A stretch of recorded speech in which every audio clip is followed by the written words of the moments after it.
Perhaps, I said, he thought he was still being chased, and knew that if he were caught wearing them, he would be recognized straight away. Equally suspicious if he'd been found with no boots at all, said Holmes, though I suppose he may have carried a spare pair of shoes with him. Watson, it is fairly clear to me the thief is a local man. Why, unless he feared to be recognized, would he indulge in such an elaborate disguise? Let us go back to the Jolly Bulldog. That, after all, is where the locals like to congregate. In fact, on our return to the inn, we found John Hapton and Matthew Winslow, the parish committee men we had met earlier, having returned to, or perhaps never having left, the same table. As we sat down, Holmes placed beside him on the floorboards the pair of boots we had found in the hedgerow, causing the two gentlemen to look at them inquisitively. When Starkey, the landlord, arrived to serve us, the first thing he said was, "Your boots, gentlemen?" "Not ours," said Holmes. "We found them in a bush in Harding Lane." "Strange what some folks'll throw away," said the publican. "They looks in prime order to me." "Hardly been worn," Holmes replied, and then he asked, "Would these boots fit you, Mr. Starkey?" And seeing our companions on the nearby table watching, he added, "Or either of you, gentlemen?" "Not me, sir," Starkey replied, rather more amiably than I had expected. "I know my boots look weighty, but my feet ain't so big as you might think. It's just I'm subject to blisters." "But you find big boots help your blisters?" I asked, my experience of patients suffering with that condition telling me the opposite. "No, sir. To start the blisters, I need to put on 3 pairs of thick hose, so I always gets my boots well over my proper foot size." Then, rather sardonically, he said, "Thank you, though, for asking, sir." Mr. Hampton on the next table asked, "Do you mind me asking, sir, what's your interest in boots?" Holmes said, "It's an investigation we are conducting in which boots have, well, some scientific significance." Then to me he whispered as our neighbour turned away with a disbelieving grimace, "It's as I thought, Watson. We have our culprit." "Starkey? No, not Starkey.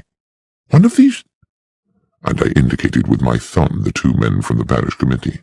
"No, Watson." "Who, then?" "These boots, Watson, do you observe nothing untoward about them?" "No, not at all. They're practically new. They're of a large size. Apart from that, they are undistinguished." "On the contrary, my friend, I would say they were distinguished by a lack of paint." "I beg your pardon?" "I mean, Watson, that there are white marks on the soles, to be sure. But tell me, pray, how a man with his hands covered in whitewash could have unlaced and removed his boots without leaving marks on the laces?" "I don't know," I said, "but it would be a singular coincidence if someone completely innocent had jettisoned a pair of boots with paint on the soles." "There is no coincidence," Holmes said. "These boots were undoubtedly left here by the thief, but not in the way we were intended to believe." "Are you suggesting that you know who the thief is?" "The thief, Watson, is the Reverend Kingsley himself." "But how could it be, Holmes?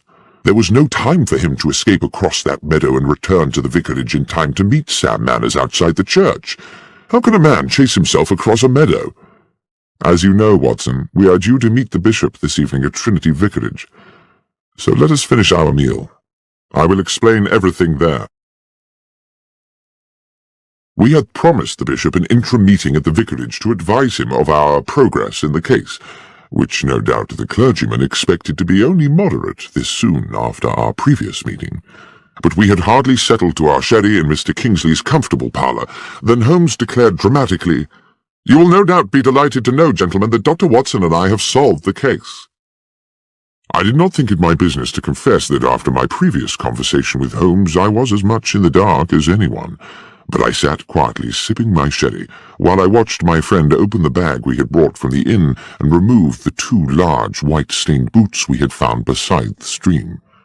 The bishop's eyes widened. I have to say he looked incredulous. Mr. Kingsley, too, wore a sceptical smirk and raised his eyebrows. "Please tell us, Mr. Holmes, what you think you have found?" "Dr. Watson and I found these," Holmes explained, "in a bramble bush in Harding Lane.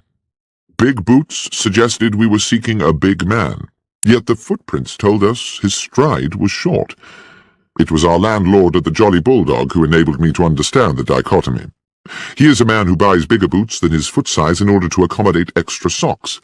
Our villain, however, bought his bigger boots in order to accommodate another pair of shoes, leaving the footprints of a bigger man than he is himself. Is that not so, Mr. Kingsley? The young vicar, I thought at the time, if he was guilty of anything, was heroically cool about it.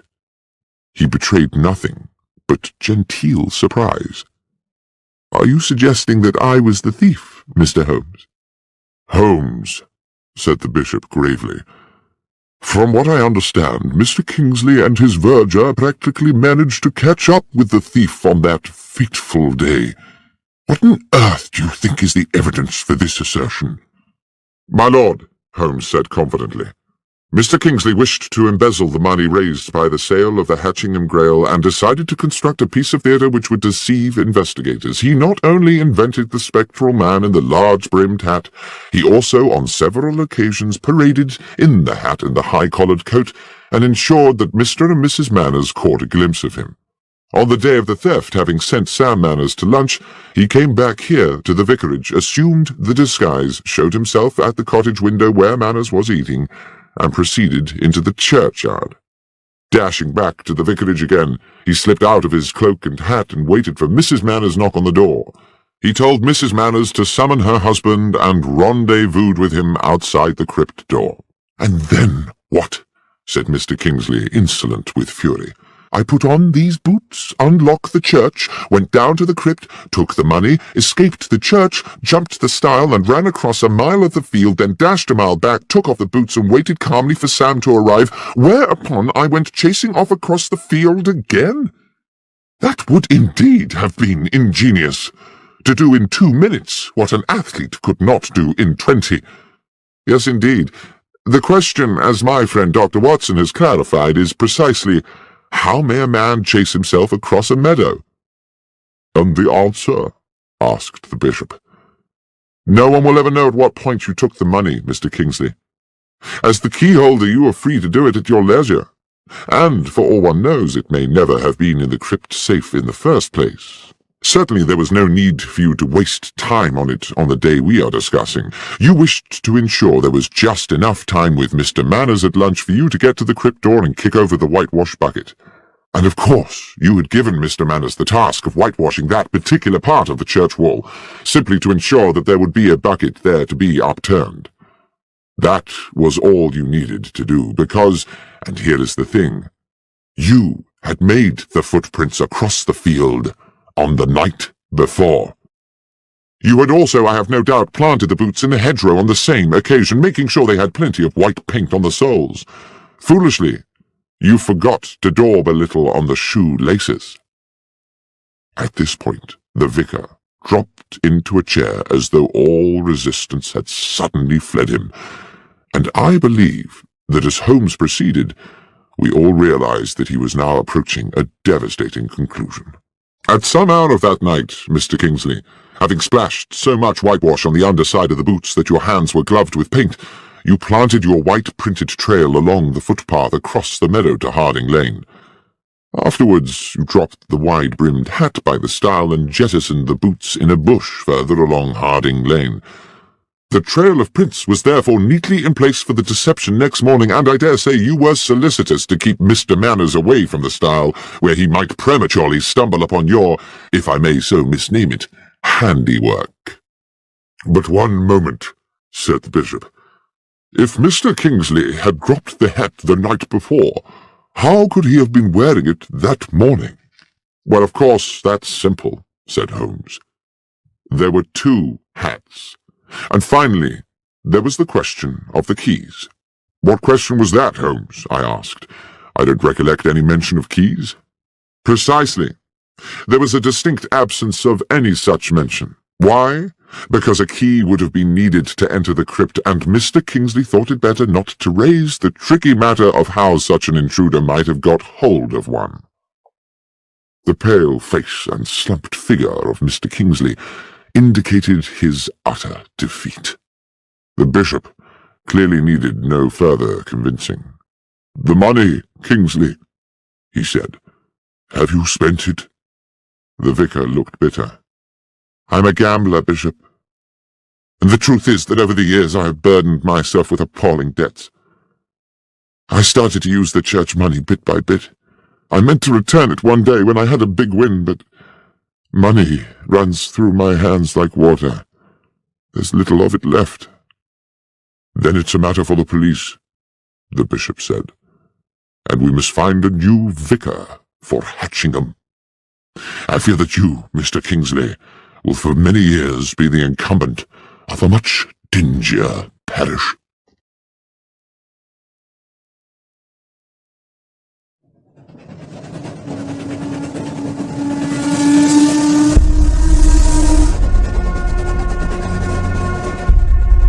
The 1059 Assassin.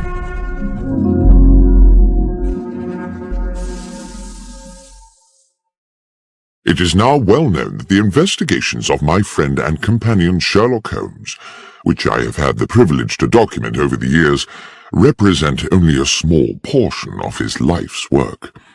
Many other cases have fallen into the obscure well of history, but nothing departs this world without leaving some trace or memory, and now and then an old story rears its head. So it was with the events of the Stovey murder. A letter came to Holmes one morning at our Baker Street apartment from Samuel Carpenter, an elderly publican at the Horse and Colours hostelry in the Kent village of Stovey. Several years previously, Samuel Carpenter had been a witness at the trial of Arthur Weeks, a local villain accused of intimidation, abduction, blackmail, and grievous bodily harm. Holmes had been involved in helping police on the case with footprint evidence, and thus had come to meet the amiable publican. I suppose we never expected to visit the quiet settlement of Stovey ever again, but the letter contained a clear and urgent summons. Dear Mr. Holmes, you did say when we made our farewells 4 years ago that if ever there should be a day when I had need of your assistance, I was to write to you immediately. I'm afraid, sir, that day has come. A terrible set of events has clouded my life, and I am quite at a loss. Arthur Weeks, that ruthless villain you helped put away, died in jail a few months ago. Ever since then, his son, Henry, has been making our lives a misery. I found my dog Catcher shot dead in the field, and twice a dead fox in our water tank. I started getting letters threatening to burn down the inn, telling me I should one day wait in vain for my wife to come home. Terrible things, but all written anonymous. Then he brazenly come and drink at the inn as innocent as you like. Well, last week, our son Jack told Weeks straight there, in front of all my customers, that he'd gone too far, and he'd better prepare himself for some serious consequences. I wish he had not done it. 2 days afterwards, Weeks was found shot through the head, and my Jack is now being arrested as a murderer. There's anything you may be able to do, Mr. Holmes, please come immediately. I knew that Holmes had taken strongly to the publican, so it was hardly a surprise to me when he asked, as is his way, whether I had any pressing engagements over the next few days, and when I said no, instructed me to pack immediately an overnight bag. Within an hour, we were aboard a Kent-bound train. In Stovey village, we took rooms at the Horse and Colours, and as soon as we were settled in, sat with our landlord at a table in the bar, where a large fire battled the chill in the air. Holmes said, "Now, Mr. Carpenter, the first thing you must do if I am to help you is to answer my questions honestly and accurately." "That I will do, Mr. Holmes." "Your Jack made a threat to Henry Weeks here in this bar?" "Yes, sir." "And 2 days later Weeks was found dead with a shot through his head, just outside the village where Nightingale Lane crosses the London railway line, and his horse tied up nearby." "And they came to arrest Jack when?" "That very night. But Jack wasn't here, of course." "Wasn't here?" "Jack couldn't have killed him, Mr. Holmes. Jack was already aboard the London train when Weeks was killed. He was off to buy himself a suit for his wedding. I took him to Stovey station myself that evening to catch the 10:59. There weren't a moment when Jack left my sight. I watched him get on that train and waved him off as it left. But the police didn't seem to think that counts for anything. As soon as he got back here next day, they carted him off, and he's now under lock and key in Maidstone jail. Well, Mr. Carpenter, said Holmes, I accept unequivocally that what you are telling me is the truth. But my sense is that this is going to be a very convoluted business, and I must impress on you the need to be patient. When Carpenter had returned to serving his customers, I said quietly to Holmes, Surely, if what the old chap says is true, the police have no case. Weeks must have had 100 enemies hungry for his blood, with far weaker alibis than Jack Carpenter. Perhaps so, said Holmes, but I fear the word of a father in defense of a son is unlikely to be regarded in court as compelling evidence, especially when the police have their minds made up in advance. Watson, I've a suspicion that things may get a lot more obscure before they become clearer. Let's make good use of the afternoon by acquainting ourselves with the details of Henry Week's unfortunate end.